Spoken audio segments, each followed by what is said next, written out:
Today I will talk about the physical AI in the low altitude economy. So low altitude economy is like the anything lower than the 300-meter fly, and it's used mostly with a drone. But when people talking about the low altitude economy, they think about drone only. But actually, it's much more than that. It's about the device. It's about the infrastructure and the operation connect everything together. So it is a full ecosystem. And today I will show you, how it looks like and where FPT position in that industry.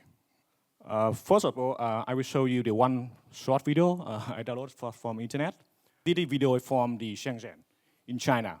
So you can see that the drone actually take off from the dock in the highway. When the issue or accident happen, it's triggered by the system. And you see the guy over there. That's a car that violate the law. So the drone can detect that one and go and notify the driver. And this is the full ecosystem of the low altitude economy. So the first one is about the drone.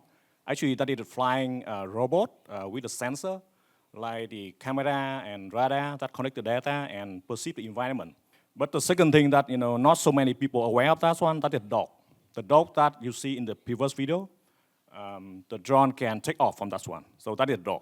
And that also that the part of the infrastructure and the platform to collect the data and also connect with the back end and do the data analytics there. So it's very important. And the last one is the platform. That is the one, the software running on the back end side to do the software center that running and operate and connect everything. And I would like to explain a bit about the traditional AI and physical AI, because we keep talking about AI, but the physical AI a bit different. That is the one running inside the robot, inside the drone, and inside the car. So I think we have the table here, and I think you can read that yourself. But I think I would like to emphasize three things that are key main difference between the physical AI and traditional AI. So that's the first thing about safety. It means like anything wrong in the decision making of the AI model inside the robot or the UAV that lead to a serious impact. It's not just the wrong answer from the chatbot. So that's very different. So the way we design the system, we always need to keep safety process in mind. That's first thing.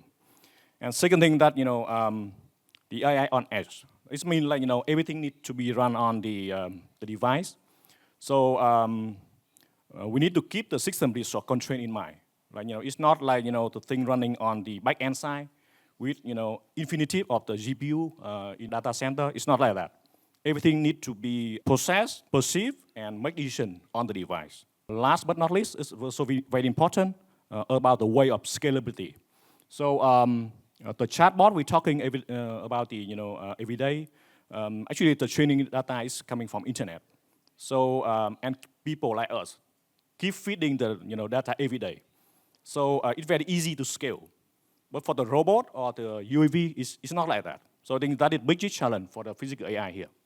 From FPT, we also we have been invest and work for the automotive for last 20 years. So when we move into the UAV design and integration, so it's not a fresh start from us. Actually, we can review a lot from our experience on the automotive. And to be honest, actually, design the car is much more complicated than the UAV. So if we have experience on that one, so it's very easy for us to move to the UAV. And here's the three layer. You see that in the system. The first thing that that is vehicle that we're talking about. That the drone perceive environment and make decision while flying. So that is where we focus to build today. And the second, the middle one, that about the back-end system that collect and analyze the data for the fleet management and decision making, as well as provide interface for the operator. So basically, operator can use the natural language, like talking with the phone. I will explain later, but I think that is a very important feature that help people can engage with a new system like this.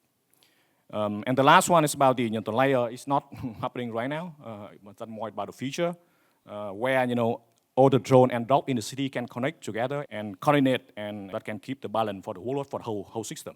So that's the future. This is some example that actually already happening now in China.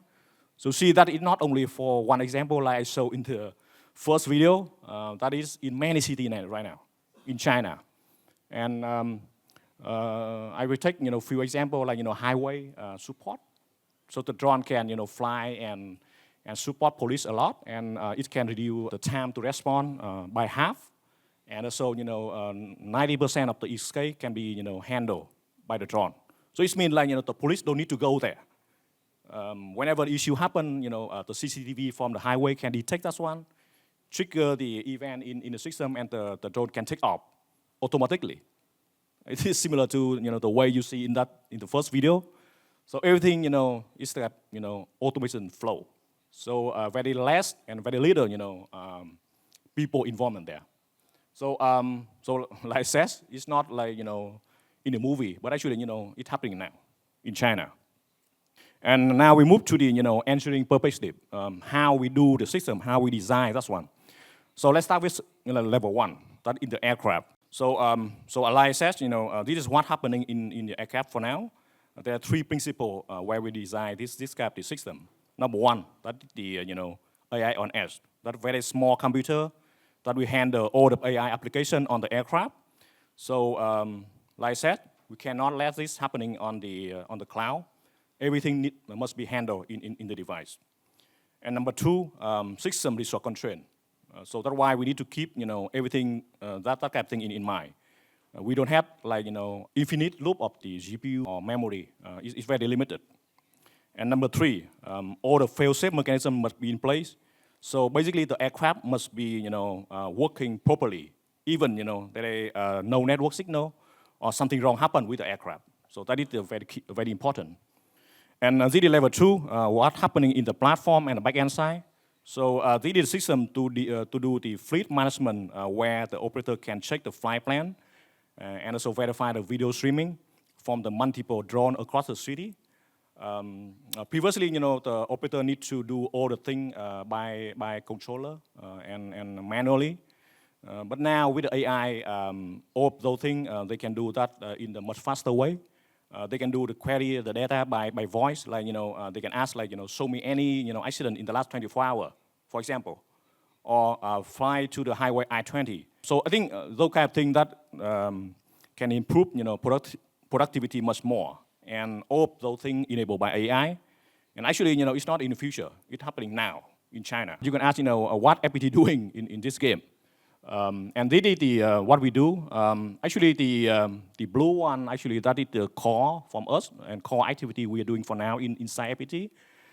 We will focus on the system design for the whole aircraft. We own the core software for the electronic system, like the flight controller, and also the computer support for the autonomous flying. That's what we do in-house. But for the rest of the system, like the mechanical part, the battery, the propeller, the powertrain, the airframe, I think such kind of thing, we don't do that ourselves. We work with our partner to source that from outside. And in Vietnam for now, we can do quite a lot of that component. Actually, many components that the local supplier can do. With the three layer that I explained earlier, we focus now on the aircraft side. That is what we focus to build. And as you know that, FPT positioning, we are the software company. We're not a hardware company. And our competency is more on the software side. So that's why we, very, focus on the perception software and also system integration. That's what we good at. We will just do that. And here's the some example, some of the achievement so far. This is our latest result of the OAI running on the aircraft. So basically, that AI can detect different kind of object that include the person and different kind of vehicle on the highway. Because our core product for now is the inspection and surveillance drone. that we cover 80% of the use case for drone now. Even it can detect for the night time. So we have the thermal camera and detect the object. So for now, the aircraft can record and detect the object from the from the range of the 500 meter, and the accuracy is close to 90%. So the 90% here is not the random number. Actually, that is the benchmark. We measure that ourselves, and we benchmark with the product of competitor in the market. The result now is quite competitive, and we still improve more in the coming release. This is a video that we do that ourselves, and also we record and do the software to detect the object and from the sky. So as you can see, it can detect even for the nighttime by thermal camera. And that explains for the result that I showed you in the previous slide. We keep, optimize more in the coming release. And not only about the, detect the object, but we also do the tracking and follow the object automatically. So the use case is like this, when the issue happen on the highway, so the drone can automatically take off and detect the object and tracking and follow.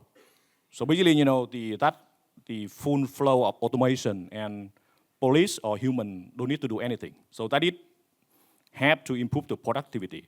And it also can detect the and tracking the vehicle by license plate and also by color, and even recognize the person face.